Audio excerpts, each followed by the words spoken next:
I'm just going to kind of briefly go through a few things that I think are important to share now that we're done with the growing season and things like that, right? So I want to briefly talk about what we experienced during the growing season.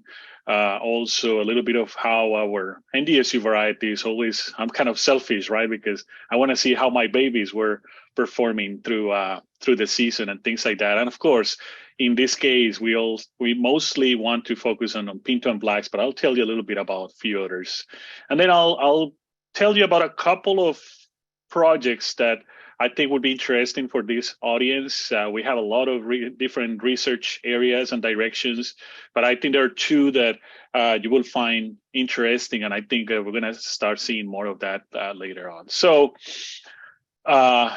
the growing season started wet as usual, right? That's our usual situation now in our country. We are planting and then we get a ton of rain, sometimes flooding and waterlogging, et cetera, et cetera. Some fields need to be replanted. Some others are able to withstand it a little bit better.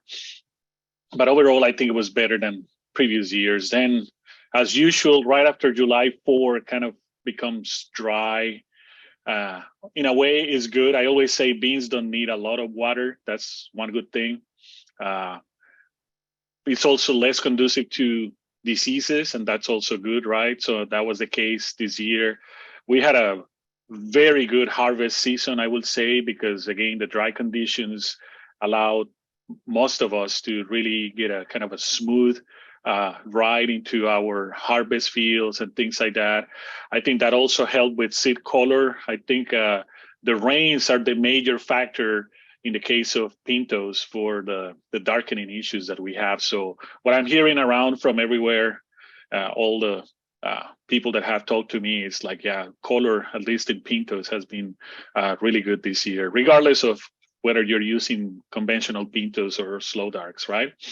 However, it's a trade-off, right? We never get complete happiness in agriculture. The drier conditions also lead to a higher amount of seed splits and cracks, what we call seed checks, right? So, yeah, give or take, right? Trade-offs. What I'm hearing across the region and what we pretty much saw in our trials is that we got pretty average seed yields.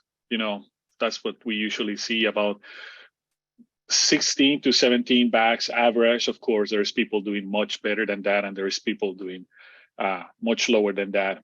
So a lot of variability among trials, at least in my case, among different locations. But when you put all that information together, you realize that we're pretty much on an average year, I will call it, right? If anybody else has a different opinion, I would love to hear that, because that's how we all learn, right? Hans, after I'm done talking, Hans is going to tell you more details about our variety trial bulletin. So I don't want to get into too many details there. So I want to focus mostly on the varieties that I work on, I brief for, that I'm very proud to offer as a solution for many of the growers, right? I was very pleased and very happy to see that in most cases, the NDSU varieties were always above the mean of the trial where they were grown in, right? So when you look at each trial, in most cases, I'm not going to say always, because Mother Nature is always interesting, right? Or things happen in a trial that you have no control of it. In most cases, the yields were above. So that's what you want to see with your babies, right? That it's like a horse competition, and you want to be your horse always on the top side of the winners. We're very happy because demand for foundation seed always remains high for our varieties. I want to think about that as a way to say that there is a lot of acceptance for our varieties by the growing community. Maybe one exception that we sometimes end up with some of the seed stock for next year, but in most cases, we usually just sold out everything we have. So, I mean, if you're interested in foundation seed or even certified seed for growing in your farm, you can contact me and I can put you in contact with the right people for that. more releases always. It's always my in the last few years, I don't know if you have noticed, but I'm pretty much releasing a minimum of one variety per year. So, and I think that's going to continue on now that we have a very stable pipeline that is continuously moving material through. You're going to see more of that. So stay tuned. Bean Day, we may have some interesting announcements about that. Okay. Let's take a look quickly at some of the market classes, and again the NDSU varieties and how they perform. So this graph here, for example, is showing the yield in pounds per acre, right? And then the different locations where we had variety trials this year. And then you have blue for Eclipse, red for Twilight, and then green is the trial mean. And as you can see, in most cases, both Twilight and Eclipse were above the mean, right? That's what you want. So, when you average across all locations, Twilight, for example, was 8% higher than the mean. Eclipse was 6% higher than the mean. And Blacktails, which is another variety from a private company that is becoming quite popular, was right there on top with the mean across trials, right? Of course, this is not perfect. In some trials, you can see that things kind of switch over and in others no. That's why it's so important. I always tell people, look at performance across environments or across years. Let's say if you're interested in just one location on one region, look at that same variety across different years rather than just picking one. I can tell you how many times I saw something that I got excited in the field one year and then next year. I call them one season wonders. Some of you have heard me saying that. Story with blacks, pretty interesting, right? We'll see what happens for next year. Pintos, we know that things are a little bit more variable when it comes to pintos. Blacks tend to be a little bit more stable across time and space. Pintos are a little bit more variable, right? But still, same graph, right? We have yield on this side. We have different locations for the variety trials here. And in most cases, as you can see, both Falcon and Palomino, our NDSU varieties, were doing okay, right? Now, I want to point out to this one, Monterey. This is from a private company. I think in pintos right now, this is the guy to beat, right? 111%. With high levels of variation, as I told you, between 101 and 123, so 23% more yield than the mean or the average versus 108 or 109 for Falcon or Palomino. And this is what I tell you. For example, look at in oaks, the top variety was Palomino, right? But then you look at Langdon and it was actually below, right? So that's how this flipping thing, it's rather sometimes very erratic and confusing. That's why you need to look at those things in a more long-term kind of deal. As a breeder, we always do that, right? In order to be able to understand better what's going on. This is a really interesting story with Pegasus. This is our Great Northern variety. I'll tell you, I haven't seen an animal like this in a while. This is a different type of variety that we have here. And of course, I'm making a ton of crosses with this material in order to transfer all those good attributes into, for example, pintos. Crossing pintos with Great Northerns is relatively easy. You get decent progenies, good commercial types. Again, I mean, if you think about it, a Great Northern is almost like a white pinto, right? It's same shape, same size. It's just white, right? 32% higher than the trial mean. I don't think I have any other variety since I started working here that I could say something like that. Breeding always goes in small steps. Your increases are kind of little increments over time, but I get super excited when I see things like this. This is impressive, guys. If I were I don't know, I know we don't grow a lot of Great Northerns in the state, but if we're going to grow a Great Northern bean in my farm, I mean, I will not think twice. This is the guy I will probably, and same thing, I'm getting data from Michigan, from Nebraska, Washington State, Idaho, and it's amazing what this guy is doing. So, I mean, I would just want to bring that to your attention and keep it on the radar because I think this is big. Well, I don't get to see this very often, honestly. Other market classes, as many of you know, I know some of you don't grow navies, especially in central North Dakota, but look at that. ND Polar was the variety we released last year, the navy we released, 7% higher than the Yiel, better than T9905, which has been in the market for a while, right? Or Medalist is actually a little slightly below the average, or Armada, which is a little bit newer. So again, really, really interesting story there for all the NDSU varieties. There's some that I'm not mentioning. We have a white kidney ND whitetail. That's the picture that you see on my back. This is actually an organic grower. 2 years ago, he called me and said, Juan, you better come and see these. And then he had a long strip of ND whitetail, and then next to it was the other white kidney that is mostly commonly used. And of course, the other variety was blasted with bacterial diseases, as you can see, and then the other one, it's green and happy. So that was what I call a good day in the office, right? Again, if you're interested in seed of any of these varieties, feel free to reach out. Foundation Seed Stocks is the place to go. But if not, just contact me and I'll be happy to put you in the right direction, okay? A couple of things that I think is going to be interesting for this audience, again, regarding the research that we do, because we do a lot of different things, right? And even some things go back to the basic genetic aspects that I don't want to bore you with that, right?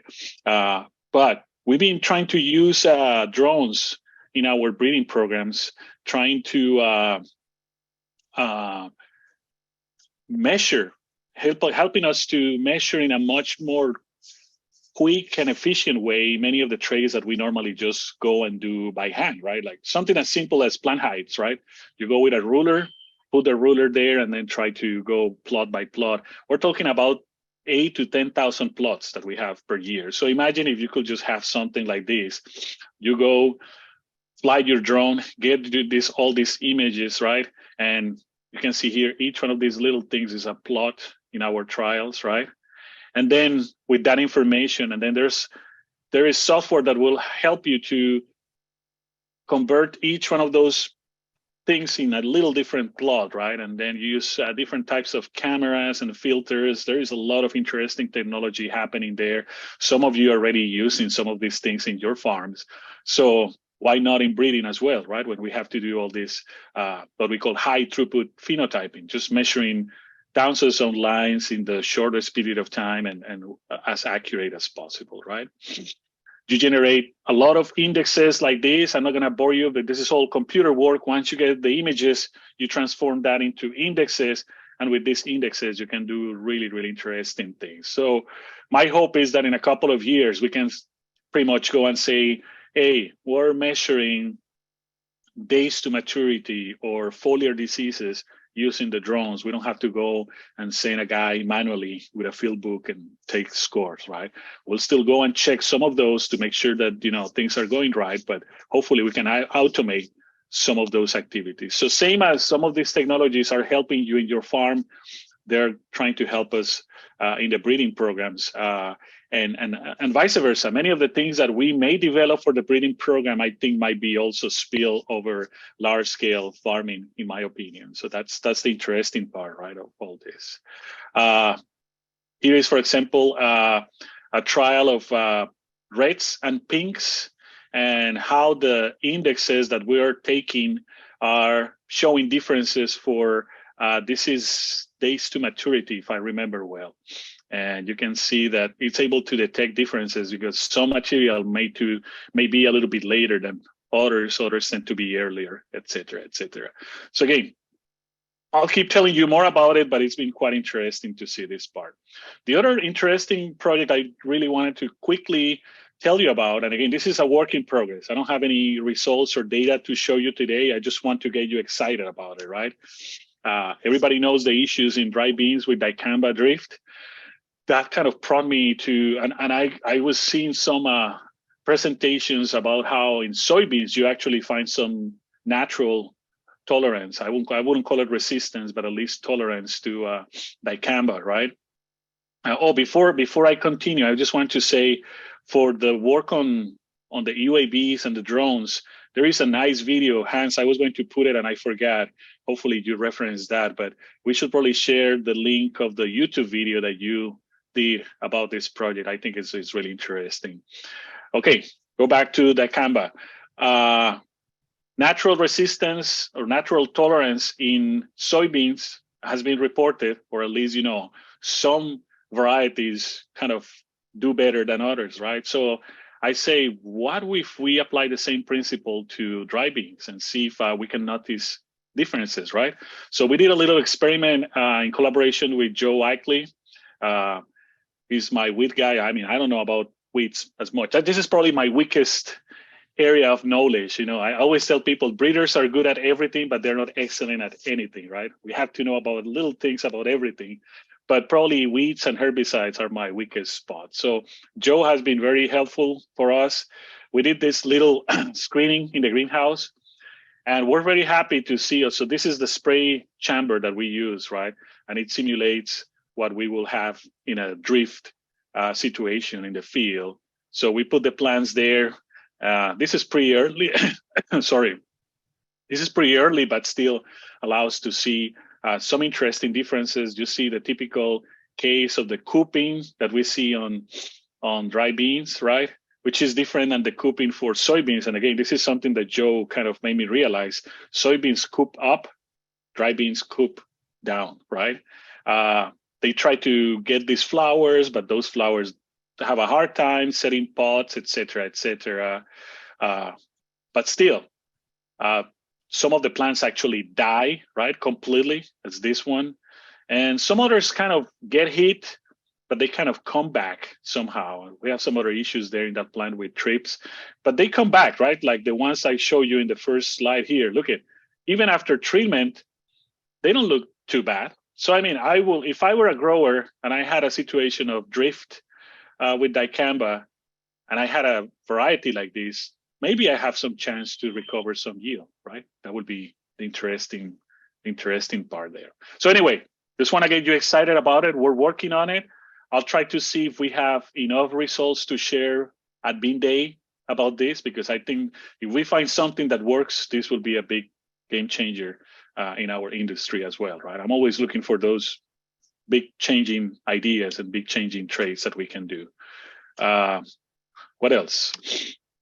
Oh, here is another picture with symptoms, completely obliterated, completely done, trying to do something, but it doesn't do it, versus, after treatment, you see new growth that is completely normal, etc. Here's another picture of that. Again, quite interesting. We have other research areas and projects, but again, I won't have time in 15 minutes to tell you about each one of them, but there is a lot of interesting stuff going on. If there is something there that is of your interest, feel free to contact me and I can tell you more about it, and et cetera, et cetera. But yeah, because of time things, I won't have much else to share today. Stay tuned for Bean Day, as we have seen before. Mitch mentioned it, January 20th. Fargo Holiday Inn. You have to register for it. It's free. That's the good part. You get a free lunch, right? It's probably the best bean meeting in the whole year, in spite of being extremely cold. It's usually in the middle of a blizzard or something. But it's really nice to see everybody there and see the whole industry. I think that's all I had to say for now. I want to thank Greg and Hans for inviting me, the organizers. Of course, North Harvest is the main supporter of our program. The Seed Growers Association are also big supporters. Many other federal and state agencies. I mean, this is an effort of many people and many agencies. It's not just me, right? And I have a huge team behind my back also doing all this work as well.